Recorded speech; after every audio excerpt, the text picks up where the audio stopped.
समझता हूँ। मैं आपको 3-4 छोटी छोटी कहानियाँ सुना रहा हूँ। ये सारी कहानियाँ सच्ची हैं, 1-1% सच्ची हैं, पर मैं किसी का नाम नहीं लूँगा। जिनकी कहानी है उनका नाम नहीं लूँगा, उनकी प्राइवेसी का मामला है। पर हाँ, सच्ची कहानियाँ हैं।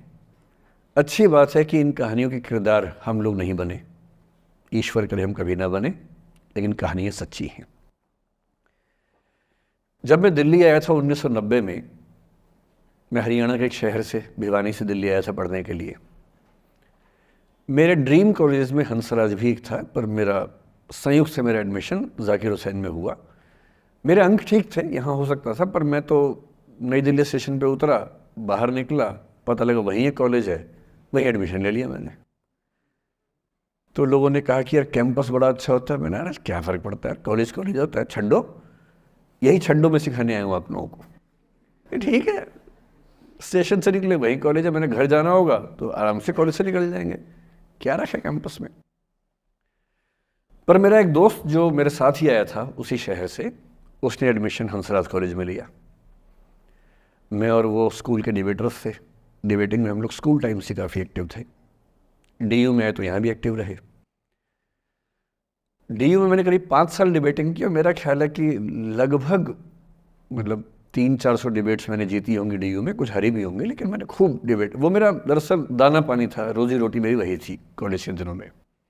घर से पैसे मैं लेता नहीं था, मिलते भी नहीं थे, लेना क्या था, ऐसी स्थिति भी नहीं थी उस समय मेरे घर में कि मिल सके। तो डिबेटिंग मेरा रोजगार था, एम्प्लॉयमेंट था मेरा, उससे काम चल जाता था आराम से। उसका भी चल जाता था, वो हंसराज से था, मैं जाकिर हुसैन से था। हम खूब डिबेट्स में मिलते थे।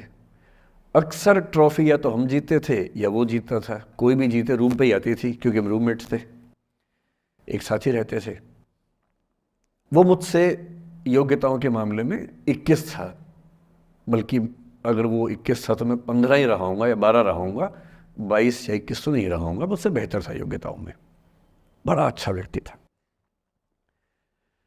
ग्रेजुएशन के बाद मैंने एमए हिंदी साहित्य में एडमिशन लिया, जबकि बीए ऑनर्स हिस्ट्री में किया था मैंने। उसने तय किया कि वो कुछ और करेगा, प्रोफेशनल कोर्स करेगा, नौकरी करेगा, तो वो चला गया दिल्ली से, मैं दिल्ली में रहा। फिर मैं एमए के बाद तैयारी करने लगा यूपीएससी की, तब तक मैं यूजीसी जेआरएफ कर चुका था। पहला अटेम्प्ट दिया, प्रीलिम्स हो गया। मेंस मेरा 96 के मेंस की बात कर रहा हूँ, मेंस शुरू होने वाला था, 2 दिन रह गए थे। करीब 10 दिन पहले वो मेरे पास आया हुआ था दिल्ली में, मिलजुल के अच्छे से बात करके गया था। उन दिनों उसका एक प्रेम संबंध कहीं हमारी ही एक मित्र के साथ चल रहा था। हम सब दोस्त थे, तो उनमें से 2 लोगों का आपस में का अफेयर था।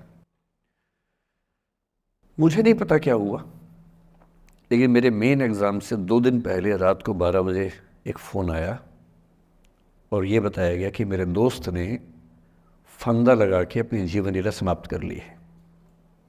वो दिल्ली से दूर था कहीं, और जिस व्यक्ति के बारे में मेरी राय ये थी कि उतना जीवट वाला व्यक्ति कोई हो नहीं सकता, जो ज़िंदगी से हार सकता ही नहीं, जिसके होने से कई लोग हमेशा जीता हुआ महसूस करते हैं, वो चुपचाप एक बंद कमरे में ज़िंदगी से हार गया। मैं आज तक नहीं समझ पाया कि ऐसा कैसे हुआ। बाद में टटोला, उसके पेरेंट्स से बात हुई, भाई से बात हुई, उन्होंने उसकी याद में एक सोशल वर्क शुरू किया ताकि किसी और बच्चे को ऐसा न करना पड़े।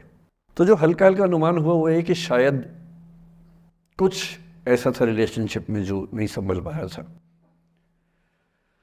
और रिश्ता टूट ना जाए इसका दबाव बहुत ज़्यादा था, और वो दबाव झेल नहीं पाया। इस उम्र में ऐसा फेज़ आता है, कई बार आता है।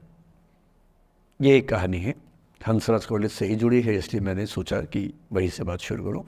नाम जैसा कि मैंने कहा मैं नहीं बताऊंगा, तो नाम बताने का मतलब भी नहीं। और वो जिसकी मैं कहानी सुना रहा हूँ, आप लोगों के जन्म से पहले की बात है। आप तो सब 21वीं सदी वाले बच्चे होंगे ना, जेन ज़ी होंगे आप सब लोग, तो ये तो बहुत पुरानी बात है। एक दूसरी कहानी सुनाता हूँ, मैं आपको 2-3 कहानियाँ सुनाऊंगा, फिर उन सबका सार निकाल लेंगे एक साथ हम लोग। दूसरी कहानी ये है कि जब मेरा सिलेक्शन हो गया 97 में, 96 अटैम्प्ट में पहली बार में मेरा सिलेक्शन हो गया था, मैं एक्सटेंशन लेके तैयारी कर रहा था, और डीयू में मैं पढ़ा भी रहा था उस समय। तब मैं शायद डीएवी कॉलेज में था या अग्रसेन को, मैं 2 जगह पढ़ा है डीयू में, तो उनमें से किसी कॉलेज में पढ़ा रहा था उस समय में। तो उस समय एक लाइब्रेरी है कैंपस में ही, सेंट्रल रेफरेंस लाइब्रेरी, आप जानते होंगे, CRL बोलते हैं, जो विवेकानंद जी की स्टैचू है उसके सामने ही वो लाइब्रेरी है। उस लाइब्रेरी में नीचे सब बैठ के पढ़ते हैं और टॉप फ्लोर पे रिसर्च फ्लोर है जहाँ MPhil PhD वाले बच्चे पढ़ते हैं। मैं उस समय शायद PhD कर रहा था या MPhil खत्म हुई थी, वहीं बैठता था, पढ़ता था रोज़। कई दोस्त पढ़ते थे हम लोग वहाँ।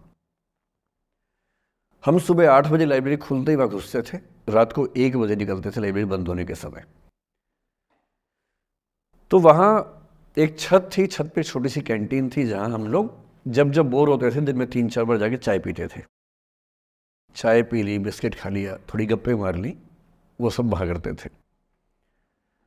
तो वहाँ मेरे बहुत सारे दोस्त थे, उनमें से कई लोग अब बहुत सीनियर सिविल सर्वेंट्स हैं, कुछ लोग प्रोफेसर्स हैं DU में। 2 बच्चे थे मुझसे जूनियर, 3-4 साल जूनियर थे, बड़े प्यारे बच्चे थे।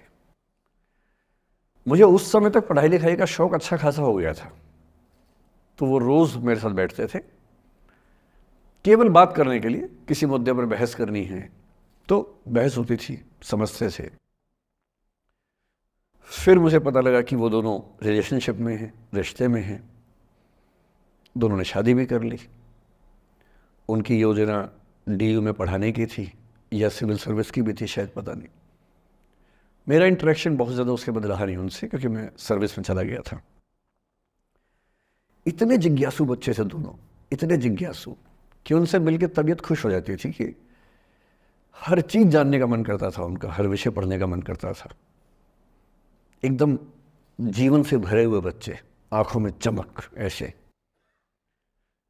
फिर दोनों की शादी हुई तो मैं शादी में जा नहीं पाया, क्योंकि मेरा रिश्ता सिर्फ लाइब्रेरी में 1 घंटा गप मारने वाला था, उससे ज़्यादा था नहीं रिश्ता उनके साथ।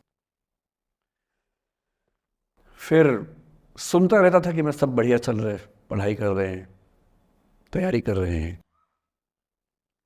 इंटरकास्ट मैरिज की उन लोगों ने, खूब हंगामा हुआ, दोनों घर में तलवारें खिंच गई, किसी तरह से तलवारें संभाली गई, मैनेज हुआ, दोनों साथ रहने लगे।